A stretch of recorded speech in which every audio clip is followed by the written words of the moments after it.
Palavra da Verdade, a exposição bíblica com Hernandes Dias Lopes.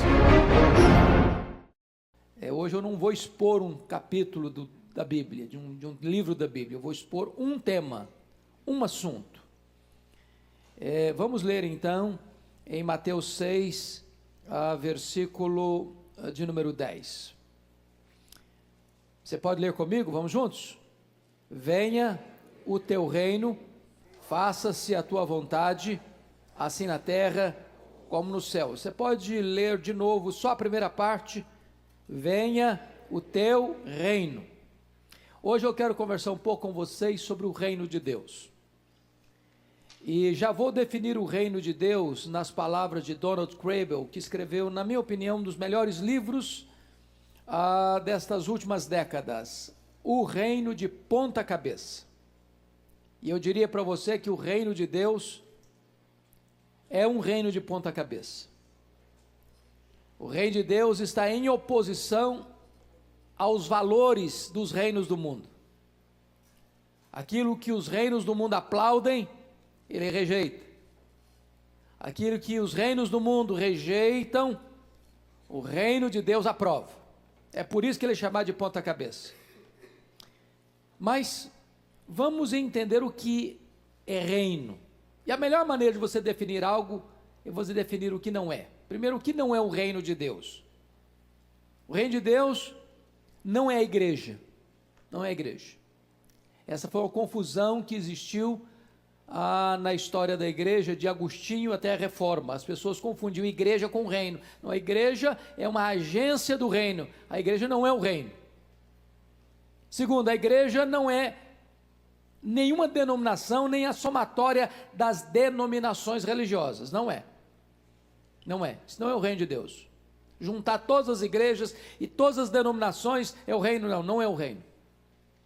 Terceiro, o reino não é nenhum sistema político. O meu reino não é deste mundo, disse Jesus para Pilatos. Nem é geográfico, não está aqui, nem ali, nem acolá. Não está no Brasil, Estados Unidos, Canadá, China. Não, o reino de Deus não é geográfico. Nem é um sistema político. Quarto, o reino de Deus não é regido por leis humanas. Não há uma constituição do reino de Deus que os homens seguem. Meu reino não é deste mundo. Quinto, o reino de Deus não é o chamado reino milenar que algumas pessoas acreditam, de 1 milênio na terra. Também não é isso. Então vamos lá, vamos fazer outra colocação. Então o que é o reino de Deus? Primeiro, é o reino de Deus ou o domínio de Deus nos corações. É o governo de Cristo no coração do homem. Onde alguém se rende ao rei, aí entrou o reino. O reino de Deus não está fora de nós, o reino de Deus está dentro de nós. Onde há submissão ao rei, aí chegou o reino. Se você perceber, à luz de Mateus 4, 23, esse foi o tema central da pregação de Jesus Cristo. Confira aí comigo. Mateus 4, 23, percorria Jesus toda a Galileia, ensinando nas sinagogas, pregando o evangelho do reino. O evangelho do reino. Esse foi o tema da pregação dele. Mas, para fechar a questão da definição, talvez ninguém melhor do que August Strong, que escreveu uma das melhores obras de teologia sistemática da história, graças a Deus já está em português, editado pela editora Ragnus, e ele divide o reino em 3 partes. Primeiro, com respeito ao universo, é o reino de poder. Com respeito à igreja militante, é o reino da graça. Com respeito à igreja triunfante, é o reino da glória. Então esse reino pode ter 3 aspectos. Para o mundo é o reino de poder, para a igreja aqui é o reino da graça, para a igreja de lá do céu é o reino da glória. Pois bem, agora eu vou começar a argumentação para mostrar para você por que este reino é chamado de um reino de ponta cabeça. Vamos começar a partir da pregação do Cântico de Maria. Você já leu o Magnificat, o Cântico de Maria? Maria era uma espécie de adolescente na época ainda, muito jovem. E o Cântico de Maria, registrado em Lucas, capítulo 1, 51 a 53, sobretudo, é uma obra revolucionária. Só mesmo o Espírito de Deus podia inspirar Maria a dizer o que disse. Porque o que ela disse, quando ela disse, como ela disse, é algo revolucionário. Se não, vejamos, é uma revolução geral, porque está escrito no verso 51 que Deus dispersou os que alimentavam pensamentos soberbos. Ela está falando num contexto do Império Romano, dos Césares que se sentiam verdadeiros deuses. E uma jovem da pobre cidade de Nazaré vai dizer que Deus é aquele que dispersa os que alimentam pensamentos soberbos. Deus não está nem aí com os soberbos. Deus não se curva à agenda dos soberbos. Segundo, revolução política. Verso 52 de Lucas 1, Maria diz que Deus derrubou dos seus tronos quem? Os poderosos. Isso é uma revolução política. Isso é os céus conspirando contra a terra. É Maria reconhecendo que quem manda não é a terra, quem manda é o céu. É Deus quem levanta reinos, quem abate reinos, quem coloca reis no trono e tira os reis do trono. Terceiro, uma revolução social. Olha o versículo 52. Ele exaltou os humildes. Meus irmãos, isso para a época era uma revolução. Quem eram os exaltados na época? Os poderosos, os ricos, aqueles que detinham as rédeas do poder nas mãos. Mas o reino de Deus vira mesa.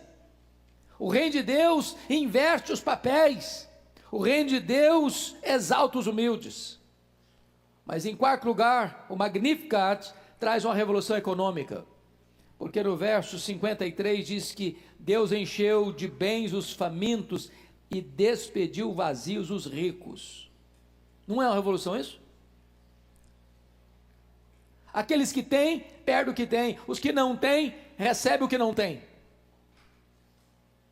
É isso o reino de Deus. Ele vira a mesa. É um reino de ponta cabeça. Mas vamos olhar agora o reino de ponta cabeça na pregação de João Batista. Você pode conferir isso em Lucas 3, 4 a 6. E esse reino traz 4 surpresas, 4 abalos e 4 mudanças radicais. Primeiro, João Batista diz que os vales vão ser aterrados. Segundo, João Batista diz que os montes vão ser nivelados. Terceiro, João Batista diz que os caminhos tortos vão ser endireitados. Quarto, João Batista diz que os caminhos escabrosos vão ser aplainados. Eu pergunto a vocês, você acha que João Batista está falando de estrada? De topografia? De engenharia de trânsito? É disso que ele está tratando? E a resposta óbvia é claro que não. O que representa vales aterrados? O que é um vale? É uma depressão entre duas montanhas. Aqueles que vivem curtindo a dor do desprezo, da autoestima achatada, sentindo um zero à esquerda, menos do que nada, esses vales vão ser o quê? Aterrados. As pessoas vão ser valorizadas. O que são montes? Um monte, pensa em quê? É um terreno que se inclina, se empina para o céu. Retrato de quê? Soberba, altivez, orgulho. O que acontece? O trator de Deus passa nessa montanha. O reino de Deus bota abaixo o que se exalta. O que significa caminho torto? Vida dupla, hipocrisia. O reino de Deus faz o quê? Alinha isso, reto. O que é caminho escabroso? A palavra escabroso aí traz a ideia de fora do lugar. O que é que está fora do lugar na sua vida? O que está fora do lugar na cidade? O que está fora do lugar no governo? O que está fora do lugar na economia? O que está fora do lugar no comércio? O que está fora do lugar na realidade espiritual? Pois o reino de Deus vem para botar tudo que está fora do lugar no lugar. Você não acha que a pregação de João Batista foi uma revolução? Esse é o reino de Deus.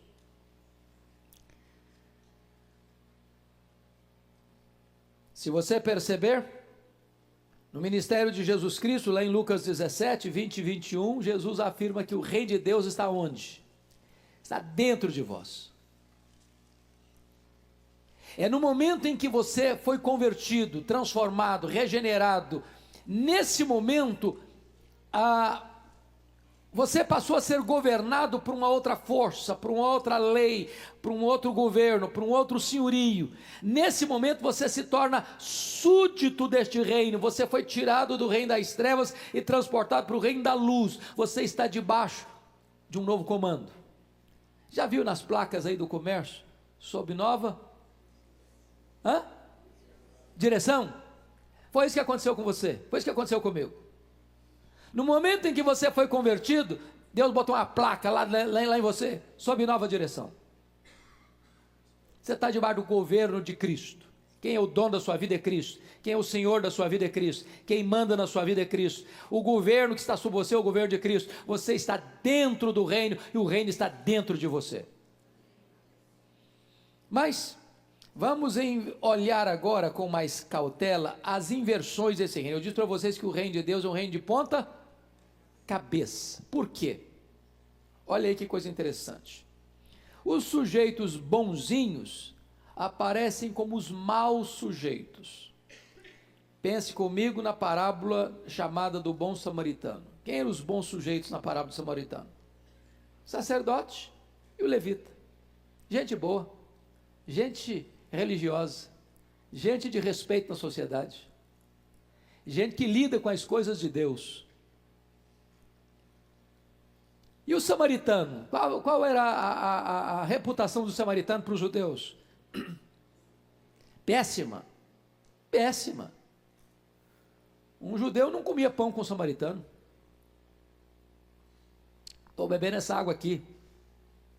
Se eu fosse um judeu e um samaritano viesse e fizesse o que eu estou fazendo aqui,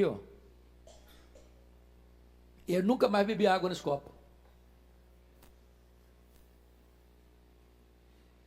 Aí Jesus pega aquele que não é, que é desprezado, e transforma o mal, o ruim, o mal falado, o rejeitado, no herói da história. No herói da história.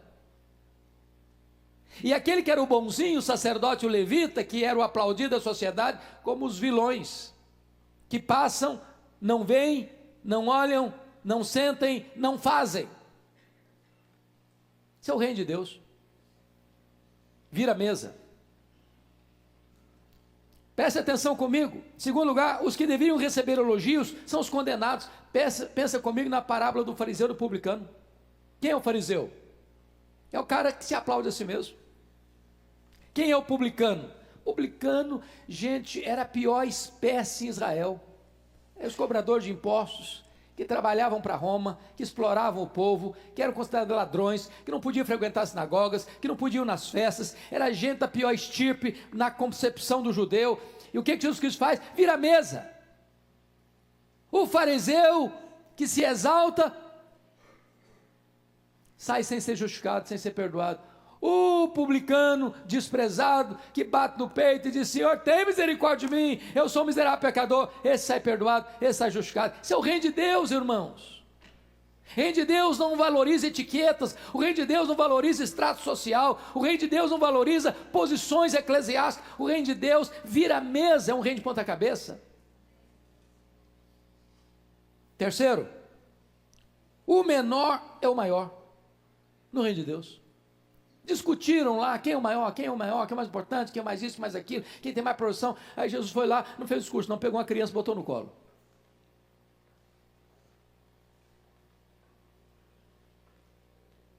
Quem não for como essa criança aqui, ó, não vai nem entrar no reino. Você quer ser grande? Seja o menor. Você quer ser senhor? Seja servo de todos. Perceberam que o reino de Deus está virando a mesa?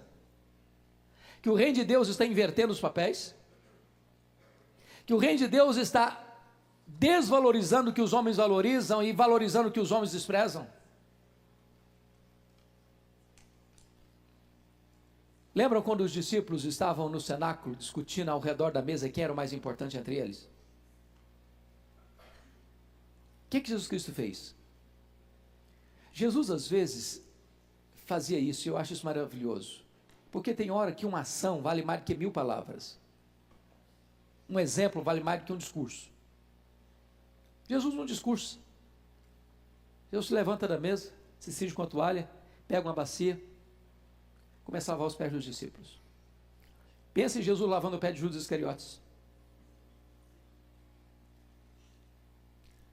Jesus chega diante de Pedro, Pedro fica escandalizado. Falou, mas Jesus, não é possível, o senhor é o Senhor, o senhor está fazendo um papel de escravo, nem nós tivemos coragem de fazer isso, o senhor vai fazer?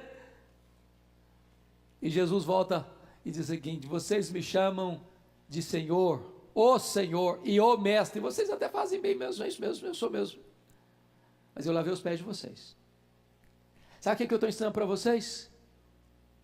No reino de Deus, maior é o que serve. Quanto mais você desce, maior você é. Não foi isso que o próprio apóstolo Paulo falou de Jesus? Ele a si mesmo se esvaziou, ele assumiu a forma de servo, ele se humilhou até a morte e cruz, pelo que também o Pai o exaltou sobremaneira, e lhe deu o nome que está acima de todo nome. Quem se humilha, será exaltado. Essa é a lei, essa é a lógica do reino. Mas vejam mais, esse reino de ponta cabeça, os piedosos recebem maldição. Quem eram os piedosos? Os fariseus. Eles se achavam os piedosos, não tocava isso, não tocava aquilo, não fazia isso, não fazia aquilo. Era assim, aquele tipo de gente que você olhava, gente, que pessoa santa, que é isso, quanta piedade. Aí Jesus no Mateus 23 diz, ai de vós escribas e fariseus, ai de vós escribas e fariseus, ai de vós escribas e fariseus, ai de vós escribas e fariseus. O reino de Deus está virando a mesa. Mas mais, as bem-aventuranças chocam-se com os valores prevalecentes do mundo. Meus irmãos, olhem as bem-aventuranças. Bem-aventurados os humildes de espírito. A palavra humilde de espírito, ela não traduz de forma tão real a palavra grega, não. Que a palavra grega lá é pobre. E tem duas palavras no grego para pobre. Tem o pobre, que tem o básico e não tem nada de luxo, mas tem o básico. E tem o pobre mendigo, que não tem nem o básico. Quando Jesus fala, bem-aventurados os pobres de espírito, que a palavra lá não é humilde, no grego é pobre, ele não usou a palavra pobre no sentido de ter o básico, ele usou a palavra pobre do mendigo. Mas Jesus não está falando de pobreza material, ele está falando bem-aventurado é o homem que se aproxima de Deus, tão carente como um pobre mendigo que não tem nada, que não tem justiça própria, que não tem nada para reivindicar, que só precisa pedir misericórdia. Esse é o bem-aventurado. Bem-aventurados que choram. Nossa sociedade não valoriza quem chora, nossa sociedade valoriza o durão.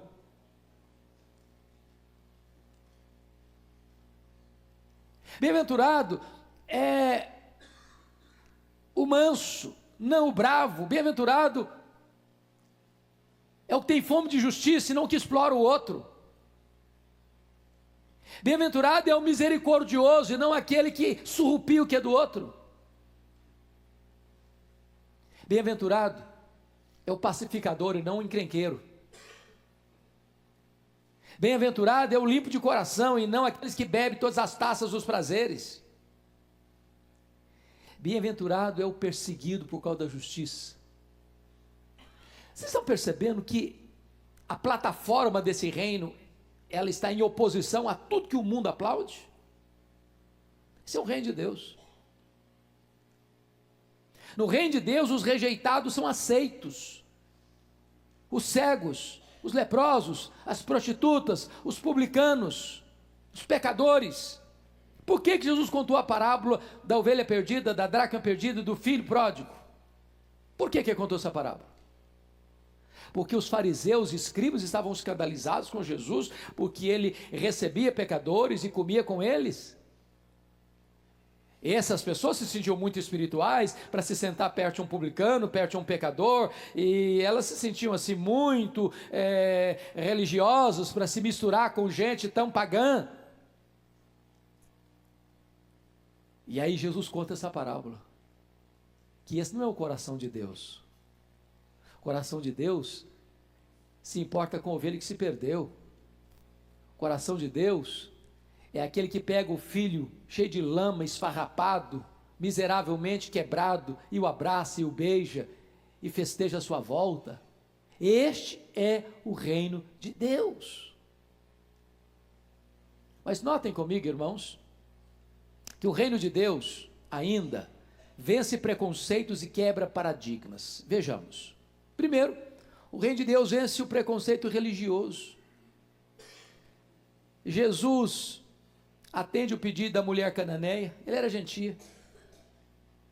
Jesus conversa com a mulher samaritana de dia, quando a cultura dizia que nem um rabino, se andasse com a sua mulher numa estrada, podia conversar com ela. Jesus quebra o paradigma e conversa com a mulher samaritana, e a conversa de Jesus com a mulher samaritana era tão escandaloso para a cultura, que quando os discípulos chegaram e viram, eles ficaram chocados com Jesus. O que é isso? Será que Jesus não conhece as etiquetas sociais do nosso tempo, não? Jesus faz uma viagem de noite para libertar um gadareno endemoniado num território gentílico, da região da Decápolis. Percebam vocês que Jesus Cristo está quebrando o preconceito religioso. Ele vai ao encontro daquele que ninguém quer encontrar. Segundo lugar, Jesus vence o preconceito contra a mulher. Contra a mulher. Meus irmãos, naquela época a mulher não tinha o valor que tem hoje, não tinha os direitos que tem hoje. Ela era a propriedade do pai quando solteira, a propriedade do marido quando casada. E o que Jesus Cristo faz? Jesus é servido pela mulher, na casa de Marta. Jesus é tocado por uma mulher hemorrágica.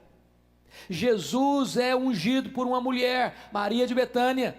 Jesus conversa com a mulher no lugar público, a samaritana. Jesus é sustentado financeiramente em seu ministério itinerante pelas mulheres.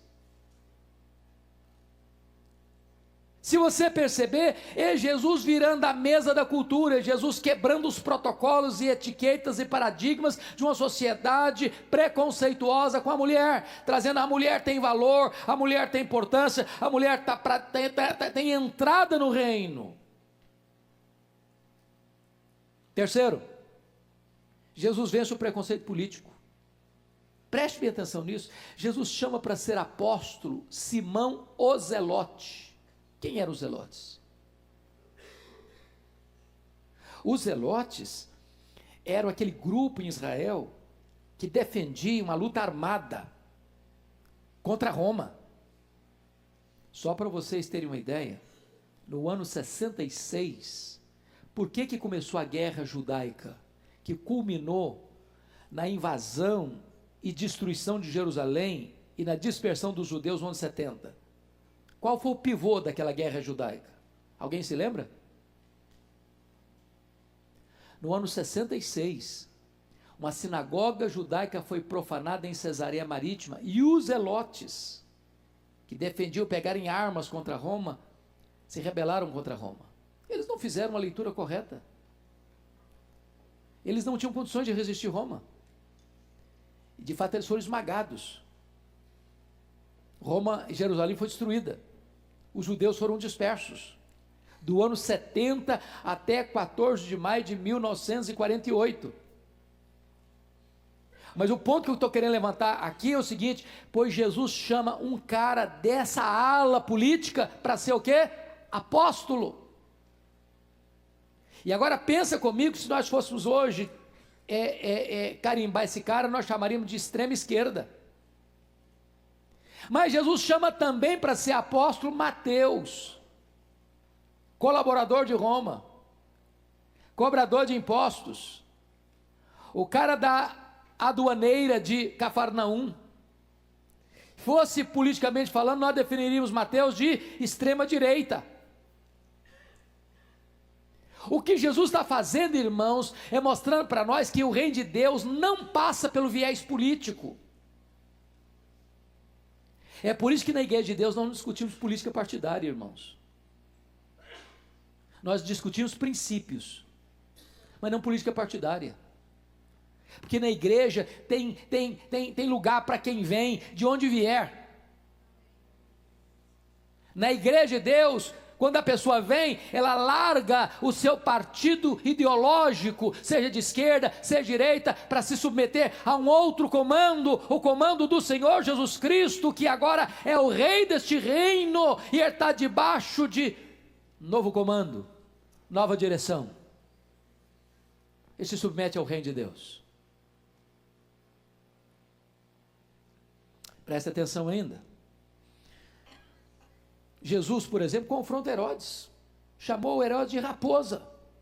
Olha isso. Você chamar um rei da estirpe do Herodes de raposa, você tem que estar preparado. E o cara era ruim. O cara mandava matar. Ele era filho de Herodes o Grande, que matou gente a rodo. O cara que mandou matar João Batista. Jesus, você é uma raposa. Reino de Deus não se acovarda diante da covardia dos homens. Jesus, por exemplo, relativiza o poder absoluto de César. Você já parou para pensar nisso? Quando Jesus diz, dai a César o que é de César e a Deus o que é de Deus. O que Jesus está fazendo aí? Relativizando o poder de Roma, porque Roma se achava dona de tudo. Aí Jesus, não, Roma não é dona de tudo não, dai a César o que é de César, mas também dai a Deus o que é de Deus. Crente paga imposto, crente entrega dízimo. Roma não tem direito de ter tudo. Roma tem o poder relativo. É isso que é o reino. Mais ainda, isso eu acho magnífico. Está lá em João 19:11. Quando Pilatos disse assim para Jesus: você não sabe que eu tenho poder para te matar e poder para te livrar? Em outras palavras, Pilatos está dizendo para ele: você não sabe que a sua vida está na minha mão? Você não sabe que eu detenho poder? Aí Jesus diz para ele: nenhum poder teria sobre mim se do alto não tivesse dado a você. Nenhuma autoridade você teria sobre mim. Você só está sentado nessa cadeira, Pilatos. Você só é governador da Judéia, Pilatos. Você só está aqui hoje no meu julgamento, Pilatos, é porque você recebeu autoridade. Essa autoridade veio de Deus, porque toda autoridade constituída procede de Deus. Então preste atenção que o reino de Deus estabelece o seguinte, que o reino de Deus, e eu gosto dessa figura de Daniel 2, um dia leia com cautela Daniel 2, porque Daniel 2 conta a história de um sonho de Nabucodonosor, e ele sonhou com uma grande estátua, cabeça de ouro, peitoral e os braços de prata, os quadris de bronze e as pernas de ferro e os dedos dos pés de ferro e barro. E nesse sonho tinha uma pedra lavrada não por mãos humanas, que vem e bate nos pés dessa estátua, e ela vira o quê? Pó. E esta pedra enche o mundo inteiro. O que significa isso? E a interpretação de Daniel é que essa cabeça de ouro era o império que dominava o mundo na época, era o império babilônico, o rei Nabucodonosor. Que esse peitoral de braços de prata estava falando do império medo-persa. Que esse quadril de bronze está falando do império greco-macedônio. E que essas pernas de ferro, que tinha fragilidade, porque os dedos eram de ferro e barro, era o império romano. E que esta pedra não lavrada por mãos é o reino de Deus que vem em Cristo. E sabe o que a Bíblia diz em 1 Coríntios 15, 23? É que importa que Jesus reine até colocar todos os seus inimigos, o quê? Debaixo dos seus pés. E então o reino será do Senhor e do seu Cristo, e ele entregará o Deus ao reino ao Deus e Pai, para que ele seja tudo em todos. Sabe o que significa isso? Que os reinos deste mundo, conforme a música Aleluia de Handel, vai fazer o que os reinos do mundo? Eles vão passar. Mas o reino de Deus é eterno. Os grandes reinos passaram, irmãos, as grandes e poderosas nações vão passar também, mas o único reino que vai dominar de mar a mar vai ser o reino de Cristo. É o reino de Cristo. Louvado seja Deus. Pois bem, agora vamos perceber outra coisa. O poder do reino não é manifestado com armas, ele é um reino espiritual. Entendamos isso. Como é que os reinos do passado ascendiam ao poder? Eles ascendiam ao poder quando quem estava reinando era dominado por uma força militar, política, econômica maior do que aquela que dominava. Então esse novo reino vem, toma a força da espada, da baioneta, e hoje talvez com armas muito mais sofisticadas, de bomba atômica, ou etc, etc, e desaloja aquele que está no poder e assume o poder. É assim que se entra nesse reino humano. E o reino de Deus, como é que se entra? Jesus Cristo disse para Nicodemos assim: Nicodemos, em verdade te digo, se tu não nasceres de novo, não poderás ver o reino de Deus. Se tu não nasceres da água e do Espírito, não poderás entrar no reino de Deus. Então não se entra no reino de Deus com dinheiro, não se entra no reino de Deus com cultura, não se entra no reino de Deus com poder político, não se entra no reino de Deus à força da espada, se entra no reino de Deus com o novo nascimento. Mas mais, onde está esse reino? Está aqui? Está ali? Está acolá? O reino de Deus está dentro de vós. Onde chegou o rei, chega o reino. Onde Jesus é o Senhor, aí entrou o reino. Mas tem mais. Qual é a natureza desse reino? Romanos 14:17 diz que este reino é justiça e é paz e alegria no Espírito Santo. Olha que coisa maravilhosa. O reino de Deus é justiça. No reino de Deus não tem justiça, não tem balança enganosa, não tem peso falso, não tem jeitinho nos tribunais.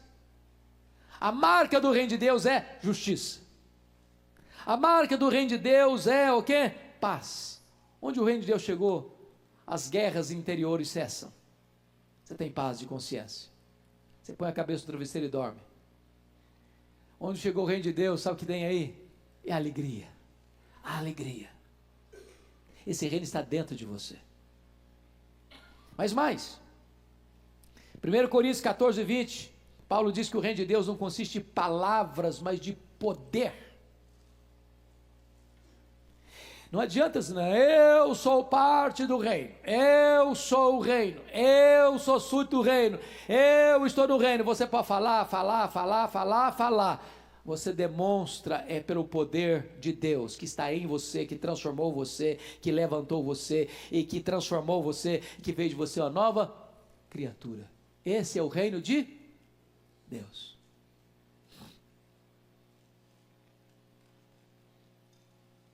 Quais são as virtudes do sul deste reino? Eles são pobres, eles choram, eles são mansos, eles são misericordiosos, eles têm fome e sede de justiça, eles são pacificadores, eles têm um coração limpo, eles sofrem injustiça, em vez de ficarem amargos e darem o troco, eles se alegram, porque são perseguidos por causa da justiça. Eles são o sal da terra, eles são a luz do mundo. Esses são os súditos deste reino. Mas vamos ver outra coisa. O reino de Deus,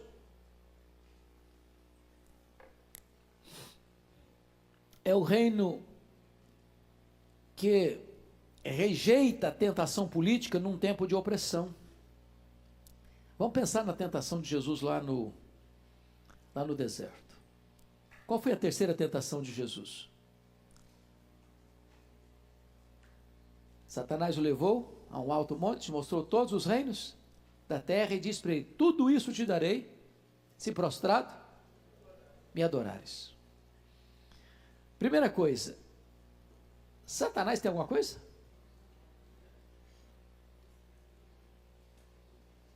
Ou ele está blefando aqui? Está prometendo o que não tem? Você conhece gente que promete o que não tem? Satanás é o padroeiro dessa gente. Ele promete o que não pode dar. Mas o que ele está querendo, o que está por trás disso, é que Satanás está querendo oferecer para Jesus um reino sem cruz, um reino sem sacrifício, um reino político. Aliás, se você perceber, Jesus rejeitou o uso da força bruta como maneira certa de governar os homens. Ele estabeleceu um novo modelo de governar os homens. Não é pela espada, não é pela força. É pelo novo coração, a nova mente, a nova vida, a transformação de dentro para fora. O reino, ele domina não pela força da espada, mas pelo amor. Pelo amor. Esse é o reino de Deus. E este reino é o reino que vai derrubar todos os outros reinos. Os outros reinos virão um pó, e o reino será do Senhor e do seu Cristo. Se você perceber, Jesus, diante da tentação religiosa, da piedade do templo, lembra quando Satanás, na segunda tentação, levou Jesus para onde? Para o pináculo do templo. E disse para ele: joga daqui para baixo. Está escrito: dará ordem aos seus anjos para que te guardem, para que não tropeces em alguma pedra. Se você parou para perceber, Satanás, quando cita a Bíblia, sempre cita com a motivação errada. Ele usa a Bíblia para tentar. E ele é um péssimo intérprete, porque ou ele acrescenta ou ele tira alguma coisa. Palavra de Deus na boca do diabo não é palavra de Deus, é palavra do diabo. Ele tirou uma pequena frase do texto do Salmo 91, porque o texto lá está dizendo: para que te guarde em todos os teus caminhos. Você só tem promessa do livramento de Deus quando você anda em todos os caminhos de Deus. Deus não tem compromisso de nos livrar nas nossas loucuras. Se nós fizermos opção por andar por outros caminhos que não os caminhos de Deus, nós não temos mais a promessa do livramento de Deus. Satanás queria que Jesus fizesse um milagre sem necessidade para se aparecer. Isso não é fé, isso é presunção. Isso não é confiança, isso é tentação.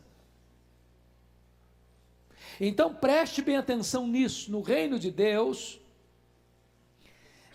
Jesus choca qualquer tentativa de usar a religião de forma errada, a espiritualidade do templo de forma errada. Foi por isso, irmãos, que Jesus Cristo chocou as regras humanas impostas pela religião prevalecente da sua época. Por exemplo, ele violou as leis do sábado.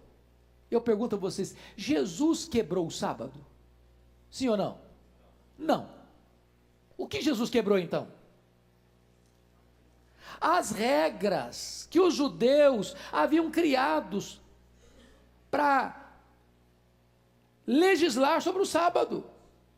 Mas essas regras que eles criaram, que foram as suas tradições, que foram se acumulando e foram ocupando o espaço e até suplantando a palavra de Deus, não eram palavra de Deus.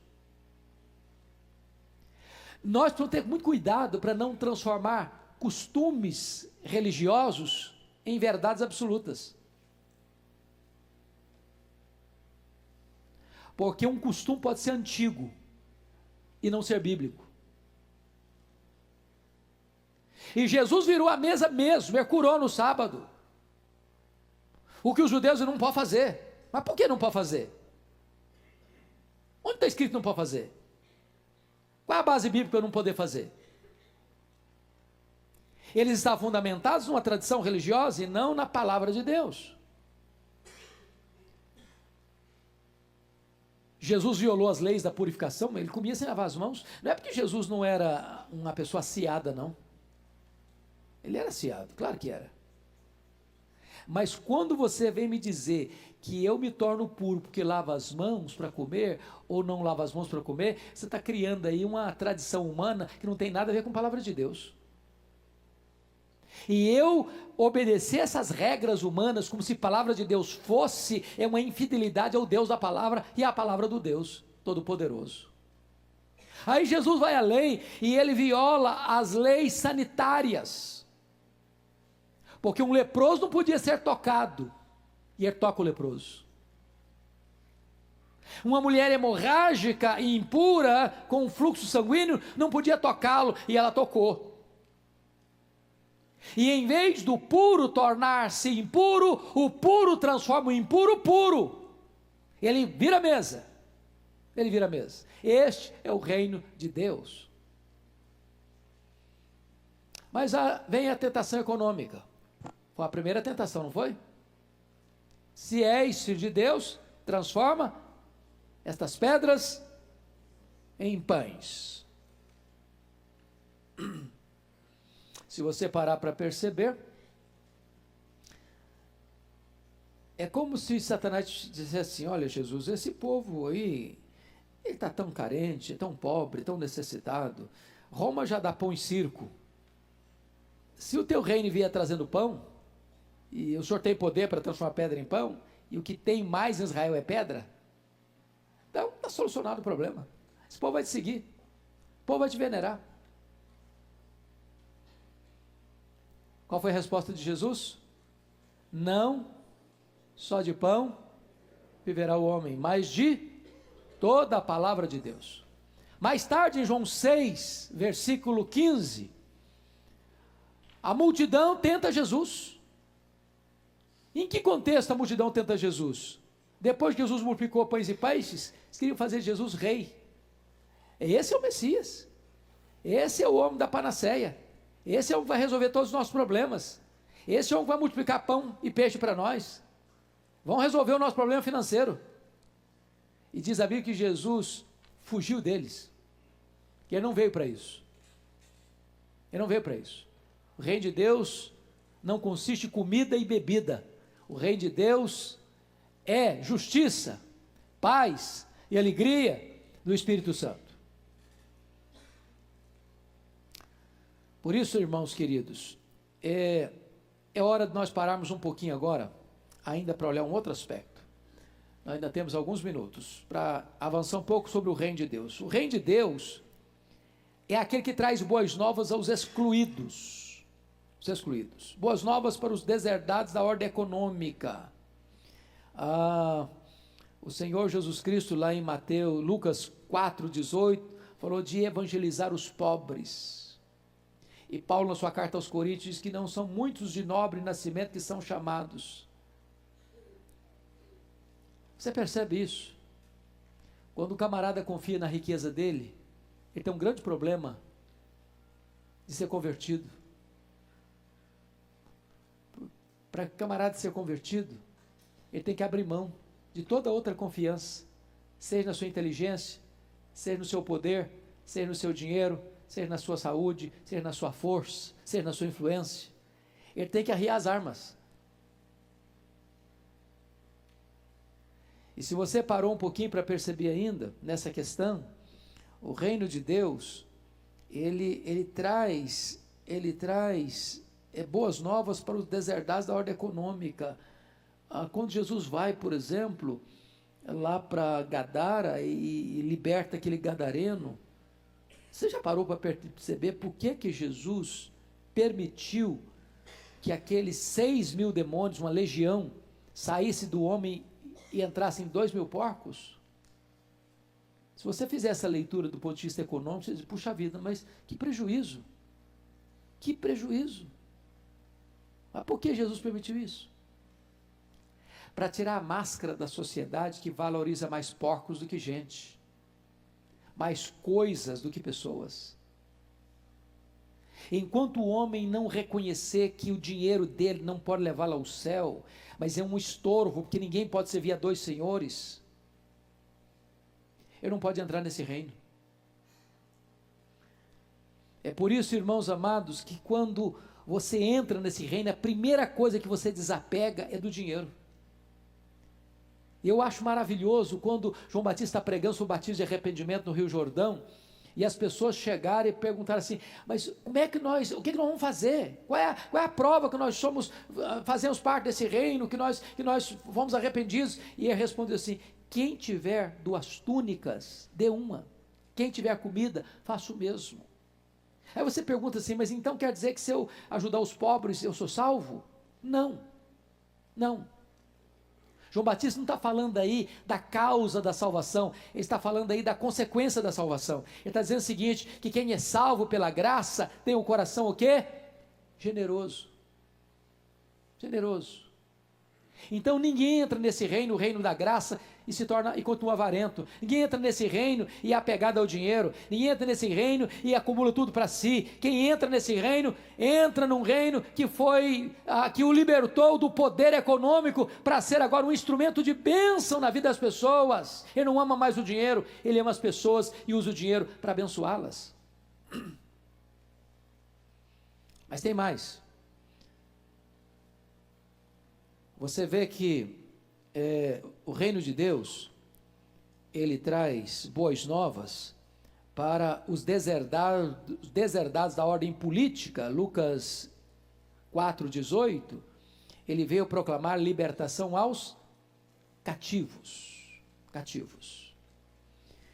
É claro que Jesus não está pensando no cativeiro das ideologias políticas, ele está pensando de um cativeiro maior, mais sério, mais grave, chamado pecado. Ele veio proclamar a libertação dos cativos. E o homem é cativo de quê? Do diabo. É por isso que Atos 26,18 diz que quando um indivíduo é convertido, ele é tirado da potestade de Satanás para Deus.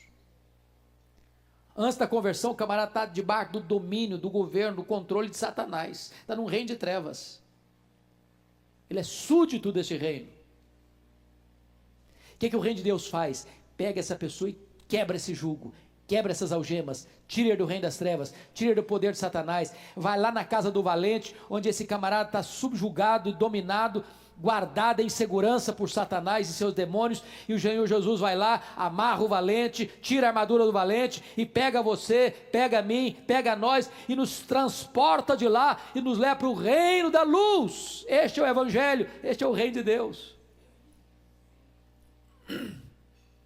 Mas o reino de Deus traz boas novas para os deserdados de saúde do corpo. Está escrito em Lucas 4,18, ele veio para trazer vista aos cegos. E aqui, e não obstante estar tratando de uma questão física, o Senhor Jesus é aquele que traz esperança para nossas enfermidades físicas, até porque não importa quão graves sejam as enfermidades que nos atinjam, e não importa se ela vai nos levar ao fim dessa linha que é a morte, nós aguardamos um corpo novo, um corpo da ressurreição, semelhante ao corpo da glória do Senhor Jesus Cristo. Notem vocês que o reino de Deus traz boas novas aos deserdados da ordem moral e espiritual. Lucas 4,18 diz que ele trará libertação aos oprimidos. E finalmente, ele traz uma reconstrução mundial. Ele anunciará o ano do jubileu, o ano aceitável do Senhor. O ano do jubileu, irmãos, acontecia de 49 em 49 anos. E essa era uma lei maravilhosa que tinha Israel, no sentido de que se você vendisse uma terra hoje para alguém, essa terra pertencia a essa pessoa há 49 anos. Depois de 49 anos que você usou, explorou, tirou dos frutos dessa terra e pôde se enriquecer, agora essa terra volta para o seu antigo dono. É o ano do perdão, é o ano do recomeço, é o ano da restauração. E sabe o que está dizendo? Ele não está preocupado com a questão de terra, ele não está preocupado com a questão de herança, ele está preocupado com a questão de propriedade. Ele está dizendo que o ano aceitável do Senhor é quando Deus entra na sua vida e perdoa os seus pecados, e perdoa as suas dívidas, e dá para você sua herança eterna. Este é o ano aceitável do Senhor. Esta é a mensagem do reino de Deus.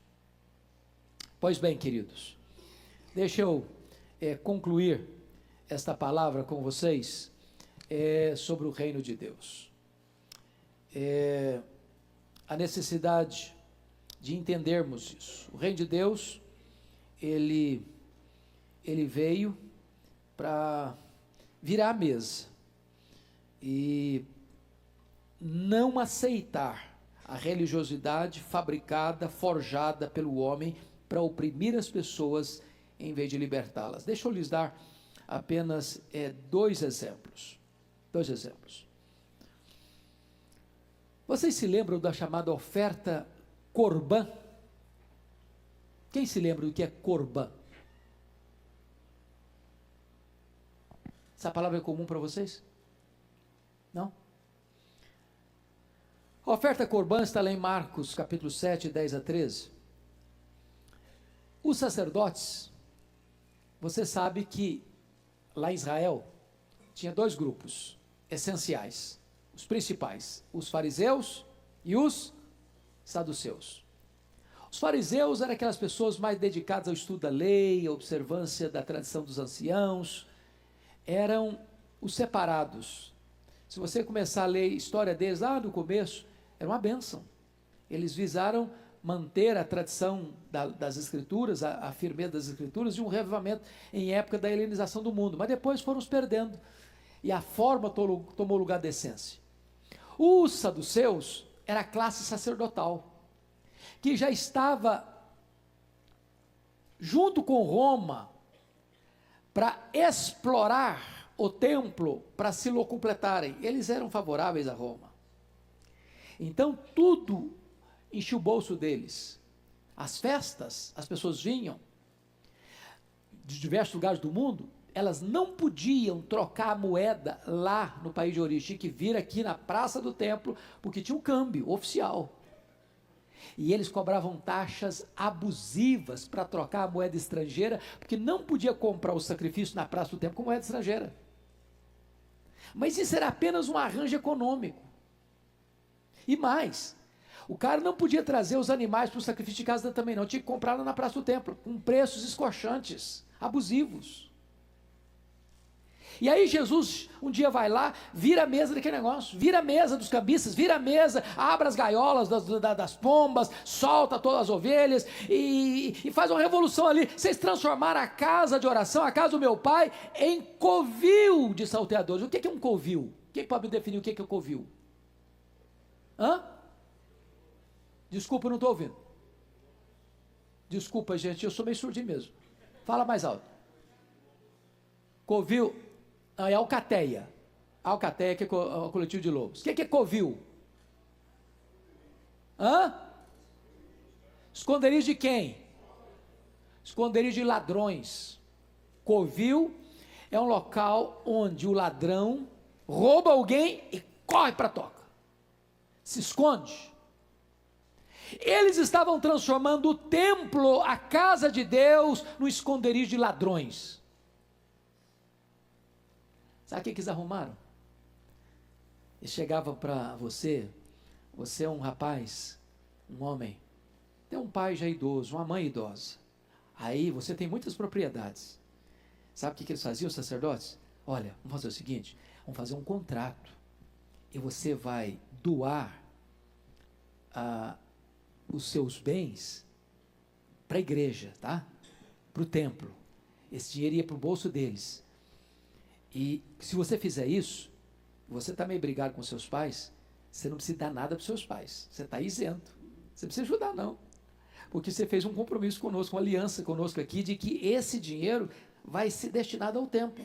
E isso significa oferta corbã. E você está dispensado de socorrer seus pais. Isso era oferta corbã. E eles estão fazendo o quê? Quebrando um princípio. Com a oferta, entre aspas, que parecia espiritual. Estou dando para a igreja, estou dando para o templo, estou dando para a obra.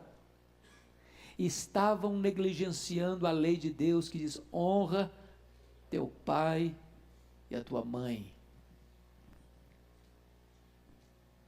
Em outras palavras, o templo estava sendo armado para explorar as pessoas.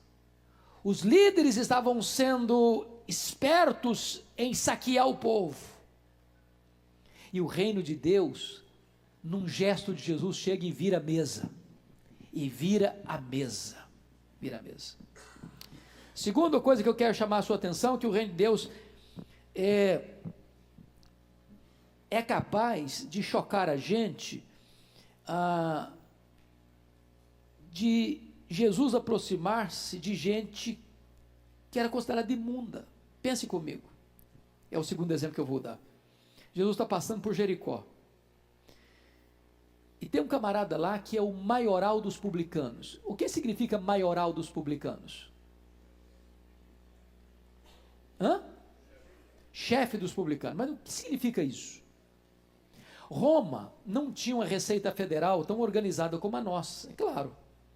Hoje nós estamos ligados a uma rede de computador, o governo sabe tudo que você tem, de onde você vai, de onde você come. Mas naquela época não era assim, não. Roma tinha muitas províncias, e aí chegava, por exemplo, uma cidade, uma região, alguém se propunha para Roma o seguinte: olha, eu me responsabilizo contratualmente de arrecadar os impostos dessa região e repassar para os cofres da Receita Federal de Roma o valor que Roma exigir. Roma não estava nem aí se esse camarada ia cobrar mais. Roma só estava interessada em receber a parte dela. Só que esse cidadão não tinha condições de cuidar dessa região macro. O que ele fazia? Contratava pessoas para trabalhar para ele. O contratado para trabalhar para o maioral era o publicano. Então o Zaqueu era o cara que cuidava de uma região maior, contratava outros publicanos que cuidavam da sua micro-região, que repassava para o camarada que era o maioral o valor devido, podia cobrar mais do povão lá, não tem problema, isso é problema deles lá. O povo massacrado, e o maioral recebendo dos diversos publicanos e embolsando, porque recebia mais do que repassava para Roma. Esse camarada, o Zaqueu, rico, porque roubava do povo, sobe numa árvore, quer ver Jesus. Toma um susto, porque ele está olhando, mas cadê Jesus? Cadê Jesus? Quando ele olha, Jesus está debaixo dele. bate o pé. Ô Zaqueu, desce essa árvore depressa. Me convém hoje pousar em sua casa. Mas na casa do Zaqueu? Não, mas aí é demais, velho. Esse cara é um ladrão. Esse cara é um traidor da pátria. Vou na sua casa. E o Zaqueu, quando chega lá, tomar de consciência de pecado, Senhor, eu resolvo, primeira coisa que eu faço é dar metade dos meus bens para os pobres. Segunda coisa, os que eu defraudei, eu vou restituir 4 vezes mais. Aí Jesus, hoje entrou salvação nessa casa. Tem gente, irmãos, que nós carimbamos. Esse aí, se for para o inferno, vai ser um favor. A gente não tem isso. A gente olha para determinadas pessoas e quer mais que ela se arrebenta mesmo. Temos nós compaixão, temos nós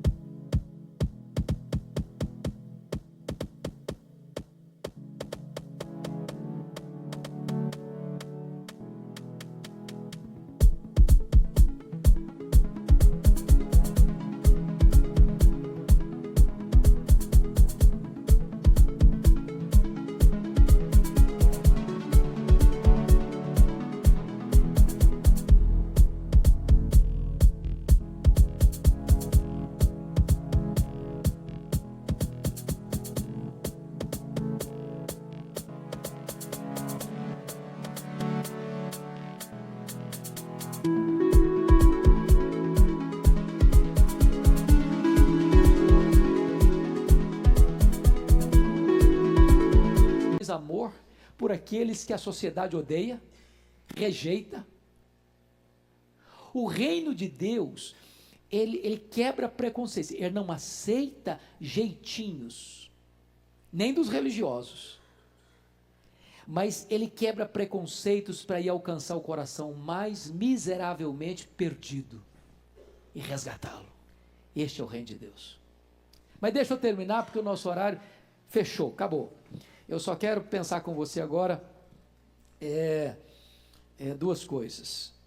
É que o reino de Deus, ele tem novos símbolos.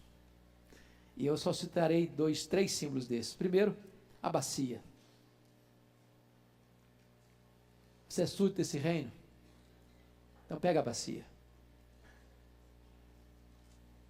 Então lave os pés dos outros. Então cabe com essa altivez. Imite aquele que é o seu Senhor e o seu Mestre. Segundo símbolo é a cruz. E na cruz, quem perde, ganha. Se alguém quiser ser meu discípulo, negue-se a si mesmo. Toma sua cruz e siga-me. Quem ganhar a vida, perderá a vida. Mas quem perder a vida por causa de mim, esse ganhará a vida. Terceiro símbolo é o túmulo vazio. É a vitória triunfal de Jesus. Nós temos esperança.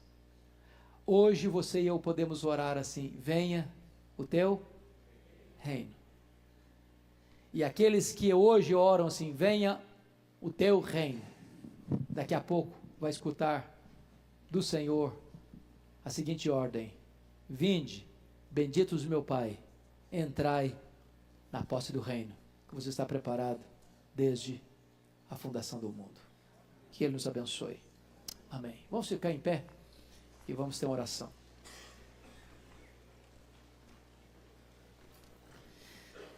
Agradecemos-te, Deus, pela tua palavra. Agradecemos-te pela bênção das orientações dela sobre o teu reino. E a nossa oração é: venha o teu reino. Queremos ser súditos desse reino. Queremos ser governados pelas leis desse reino. Queremos honrar o rei desse reino.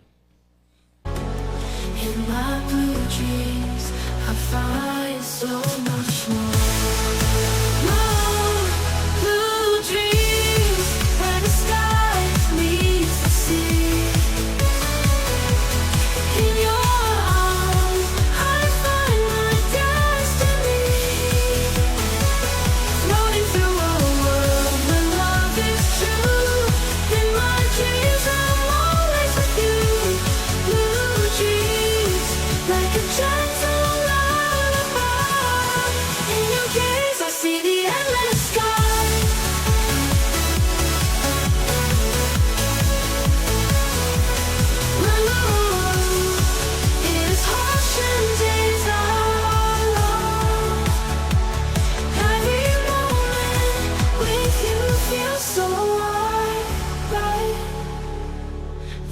fades away. E queremos proclamar esse reino. E queremos experimentar as bênçãos decorrentes do governo de Cristo deste reino. Oramos com gratidão por fazermos parte desse reino e desse reino estar dentro de nós. E um dia entrarmos no reino da glória para reinarmos com Cristo pelos séculos eternos. Em nome dele, o Rei da Glória, que oramos. Amém. Palavra da Verdade, a exposição bíblica com Hernandes Dias Lopes.